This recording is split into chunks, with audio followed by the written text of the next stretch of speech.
Well, it's over. And by that, I mean my time in the canton of Graubünden in Switzerland. During my time here, I pondered, I reflected, I talked, I watched, I met, I learned, I explained, and I listened. But I also had fun. In the previous two episodes, I'd referred already to the awe-inspiring and high-peaked Swiss Alps, as well as to the numerous trees, lakes, and cluster of medieval villages.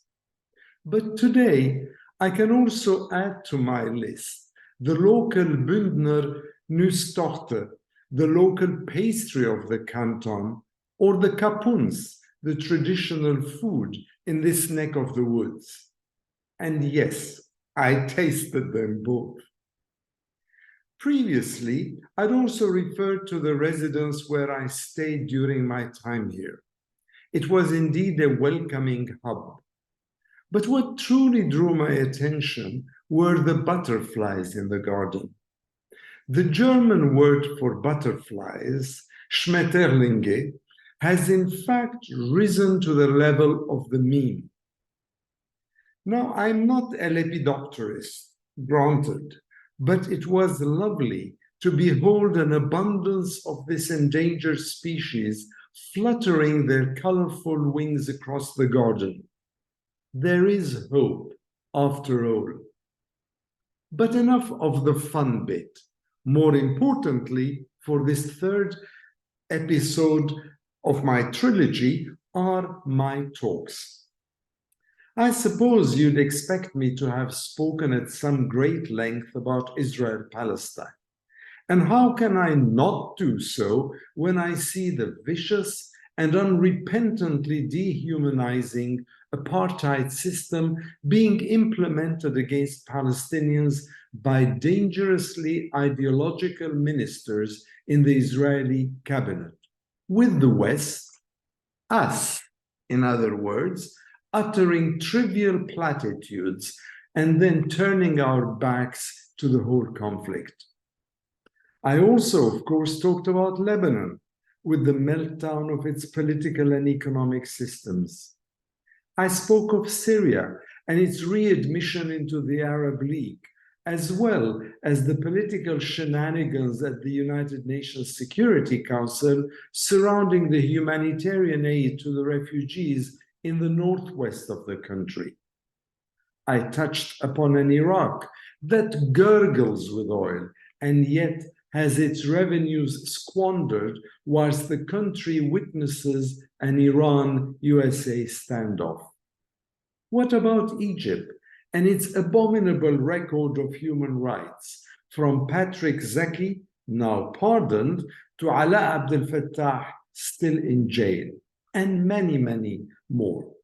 Then, moving along to North African countries like Tunisia and Libya, where one-man authoritarianism, on the one hand, and two competing governments in Tripoli and Benghazi on the other, along with all the militias, are destroying the hopes of ordinary Tunisians and Libyans alike. As for the Arabian Gulf, I touched upon the ravages wrought upon Yemen by a wasteful war, and it was helpful discussing the blockade against Qatar in June 2017 and the increasing competition today between Saudi Arabia and the UAE. I don't wish to go into details here. After all, you can go to my YouTube series of intuitive reactions in the MENA and Gulf regions and perhaps find some food for thought, or at least pause for thought. And as one participant said at a Q&A session, she'd come to listen to me because I was neither institutionally beholden to vested interests nor a veteran politician. So I must have been saying something truthful, she added. I took that as a compliment. In a nutshell, I said it as I saw it, And I also used my ecumenical experience with the Middle East Council of Churches and the Jerusalem Interchurch Committee to include some analysis about religious and interfaith issues that inevitably make themselves felt in a region that is the cradle of three monotheistic traditions, but also a cauldron of religious convictions and conflicts.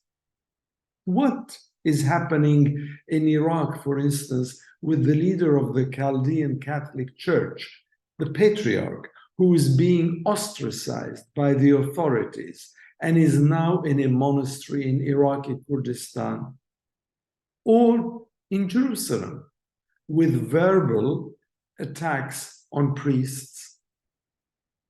But there is more to come still. During my time here, I was also allowed to lead 2 sessions on Armenia and Europe. I'm Armenian ethnically, so is it any wonder that I spoke about the challenges facing Armenia, the tiny republic, tucked away in the South Caucasus? It is being challenged almost daily by a war that it lost against Azerbaijan in 2020 and is now desperately trying to build up the country and countering rapacious attempts by its foes, Azerbaijan and Turkey, to name but 2, to neuter its existence. And in the Q&A, I had a set of interesting discussions about the role of the Armenian diaspora, as well as the miserable tensions in the Armenian quarter of the old city of Jerusalem. And once I ticked the Armenian box, I turned to the European box. Brexit, unsurprisingly, came up in full steam, as did the Ukraine-Russia war, and even the failure of the UK and EU politicians to deal better, more ably, with the COVID pandemic.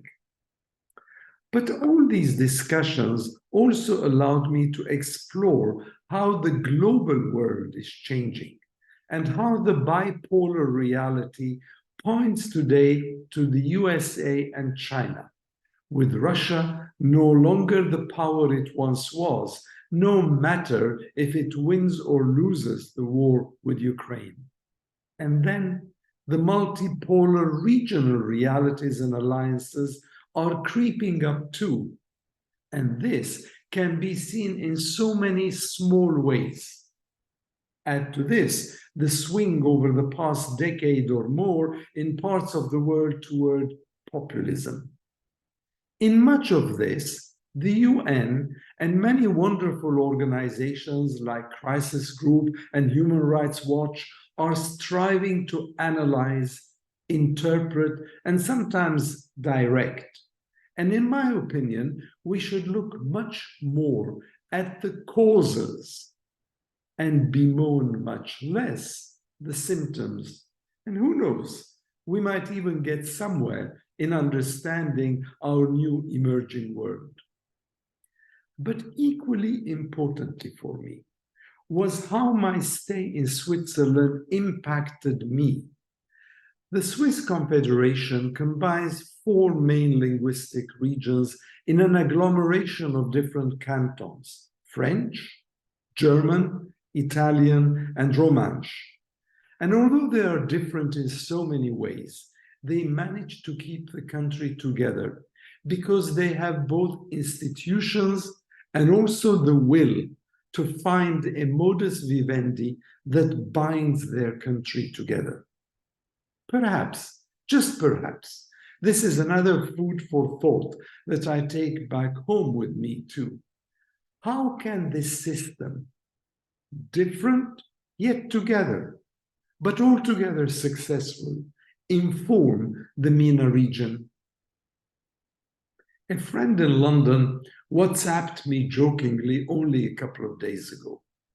"Harry," he wrote, "I do hope that your hosts provided some free time so you get a chance to breathe that mountain air." Yes, they did. And it was more oxygen and less ozone. It was draining at times, I cannot deny it, but it was refreshing and invigorating too. So, auf Wiedersehen and a goodbye from me.